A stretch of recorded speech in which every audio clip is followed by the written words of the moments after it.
शीना बोरा murder case एक ऐसा रहस्य जिसने पूरे देश को हिला दिया। एक लड़की अचानक गायब हो जाती है और शुरुआत में किसी को यह अंदाजा भी नहीं होता कि उसकी गुमशुदगी के पीछे इतनी बड़ी कहानी छिपी हो सकती है। 3 साल तक उसके बारे में अलग अलग बातें सामने आती रहीं। किसी ने कहा कि वह विदेश चली गई है, किसी ने माना कि शायद उसने अपनी जिंदगी से दूरी बनाने का फैसला किया है। लेकिन फिर साल 2015 में एक ऐसा मोड़ आया जिसने इस पूरी कहानी को गुमशुदगी से उठाकर एक कथित हत्या की जांच में बदल दिया। यह कहानी थी 24 साल की शीना बोरा की। साल 2012 मुंबई में रहने वाली शीना बोरा अचानक अपने परिचितों की जिंदगी से गायब हो जाती है। उस समय उसके करीबी लोगों में यह बात कही गई कि वह विदेश चली गई है। शुरुआत में शायद किसी को यह बात इतनी असामान्य नहीं लगी, क्योंकि एक युवा व्यक्ति अपनी जिंदगी में बदलाव करने के लिए कहीं भी जा सकता है। लेकिन समस्या यह थी कि समय बीतने के बावजूद शीना की कोई स्पष्ट खबर नहीं मिली।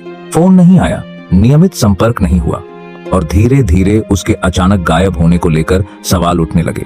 लेकिन उस समय किसी को यह अंदाजा नहीं था कि लगभग 3 साल बाद यही मामला देश के सबसे चर्चित क्रिमिनल इन्वेस्टिगेशंस में बदल जाएगा। 2015 में पुलिस की जांच के दौरान एक पुराना मामला अचानक नए तरीके से सामने आया। महाराष्ट्र के रायगढ़ इलाके में मानव अवशेष मिलने की जांच की गई। फॉरेंसिक जांच और अन्य सबूतों के आधार पर जांच एजेंसियों ने इसे शीना बोरा से जोड़ने की कोशिश की। अब पुलिस के सामने एक बहुत बड़ा सवाल था। अगर यह अवशेष शीना के थे तो उसकी मौत कैसे हुई? और उससे भी बड़ा सवाल था, अगर उसकी हत्या हुई थी तो इसके पीछे कौन था? जांच आगे बढ़ी तो मामला शीना के परिवार और उसके करीबी लोगों तक पहुंचा। इसी दौरान उसकी मां इंद्राणी मुखर्जी का नाम प्रमुखता से सामने आया। इसके बाद मीडिया और जनता का ध्यान इस केस पर तेजी से बढ़ने लगा। लेकिन इस केस का सबसे चौंकाने वाला हिस्सा सिर्फ हत्या का आरोप नहीं था, वह था शीना और इंद्राणी के रिश्ते से जुड़ा दावा। कई लोगों के सामने शीना को इंद्राणी की बहन के रूप में पेश किया गया था। बाद में जांच में यह बात सामने आई कि शीना वास्तव में इंद्राणी की बेटी थी। इस जानकारी ने पूरे मामले को और ज्यादा रहस्यमय बना दिया। लोगों के मन में सवाल उठने लगे, अगर शीना बेटी थी तो उसे बहन क्यों बताया गया? इस रिश्ते को छिपाने की जरूरत क्यों महसूस हुई? और क्या यह बात किसी बड़े विवाद से जुड़ी हुई थी? यहीं से पुलिस की जांच सिर्फ एक कथित हत्या तक सीमित नहीं रही। जांचकर्ताओं को रिश्तों, पुराने विवादों, फोन रिकॉर्ड्स, यात्राओं और लोगों के बयानों को जोड़ना पड़ा। केस में कई लोगों के नाम सामने आए, पूछताछ हुई, गिरफ्तारियां हुई और हर नए बयान के साथ कहानी का एक नया हिस्सा सामने आता गया। लेकिन किसी भी क्रिमिनल केस में सबसे महत्वपूर्ण चीज कहानी नहीं बल्कि सबूत होते हैं। पुलिस और जांच एजेंसियों ने अलग अलग सबूतों और बयानों के आधार पर अपनी थ्योरी तैयार की। दूसरी तरफ अदालत में बचाव पक्ष ने उन दावों और सबूतों पर सवाल उठाए। यही वजह है कि इस केस को समझते समय पुलिस के आरोप, प्रोसिक्यूशन की कहानी और अदालत में लीगली एस्टैब्लिश्ड फैक्ट्स के बीच अंतर करना बेहद जरूरी है। मीडिया में इस मामले को लेकर कई तरह की थ्योरी सामने आईं। कुछ रिपोर्टों में कथित पारिवारिक विवादों का जिक्र हुआ, कुछ में रिश्तों और व्यक्तिगत कारणों की बात की गई।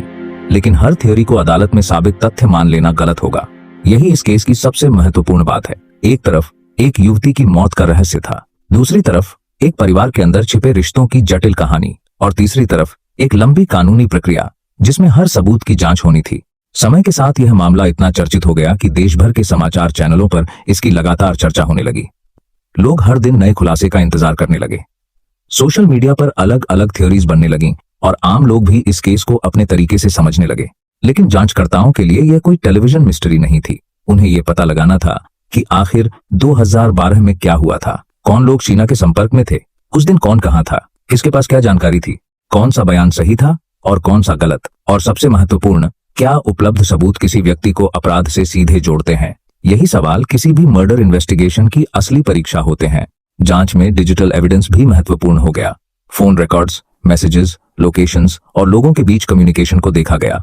पुराने स्टेटमेंट्स को दोबारा जांचा गया। इन्वेस्टिगेटर्स ने घटनाओं की टाइमलाइन तैयार करने की कोशिश की, क्योंकि 3 साल बीत जाने के बाद किसी मामले की जांच करना आसान नहीं होता। समय के साथ यादें बदल सकती हैं, सबूत नष्ट हो सकते हैं, लोग अपने बयान बदल सकते हैं और कई सवाल ऐसे हो सकते हैं जिनका जवाब हमेशा के लिए खो चुका हो। इसीलिए शीना बोरा केस में हर छोटी जानकारी महत्वपूर्ण बन गई। जांच आगे बढ़ी और मामला अदालत तक पहुंचा। अदालत में प्रोसिक्यूशन ने अपना पक्ष रखा और आरोपों के समर्थन में सबूत पेश किए। बचाव पक्ष ने उन सबूतों और गवाहियों को चुनौती दी। यहीं पर एक महत्वपूर्ण बात सामने आती है। किसी व्यक्ति पर आरोप लगना और अदालत में अपराध साबित होना 2 अलग अलग चीजें हैं। किसी भी व्यक्ति को दोषी तभी माना जा सकता है जब अदालत कानून के अनुसार उसे दोषी ठहराए। शीना बोरा केस की चर्चा में यह डिस्टिंक्शन बहुत जरूरी है, क्योंकि यह मामला वर्षों तक मीडिया कवरेज और पब्लिक स्पेकुलेशन का हिस्सा रहा। लोगों ने अपनी थ्योरीज बनाई। किसी ने इसे फैमिली मिस्ट्री कहा, किसी ने इसे प्लान्ड मर्डर की कहानी माना, और किसी ने कहा कि असली सच्चाई शायद उन लोगों के बयानों के बीच छिपी हुई है जो उस समय शीना के आसपास थे। लेकिन एक डॉक्यूमेंट्री का काम यह नहीं होना चाहिए कि वह स्पेकुलेशन को फैक्ट बना दे। असल सवाल यह है कि जांच में क्या सामने आया, प्रोसिक्यूशन ने क्या कहा, डिफेंस ने क्या जवाब दिया और अदालत ने किस एविडेंस को कैसे देखा। यही फर्क एक सेंसेशनल वीडियो और एक रिस्पॉन्सिबल ट्रू क्राइम डॉक्यूमेंट्री में होता है। शीना बोरा केस ने एक और सवाल उठाया, क्या किसी परिवार के अंदर मौजूद रिश्तों को बाहर से देखकर समझा जा सकता है? बाहर से कोई रिश्ता बिल्कुल सामान्य दिखाई दे सकता है, लेकिन उसके पीछे वर्षों पुराने विवाद, पर्सनल डिसीजंस और ऐसी बातें हो सकती हैं जिनके बारे में बाहर की दुनिया को कुछ भी पता नहीं होता। शीना की कहानी भी इसी वजह से लोगों के लिए इतनी रहस्यमय बन गई। एक युवा महिला, एक अचानक गायब होना, 3 साल की खामोशी, फिर मानव अवशेषों की जांच और उसके बाद एक ऐसा इन्वेस्टिगेशन जिसमें परिवार के करीबी रिश्ते भी सवालों के घेरे में आ गए।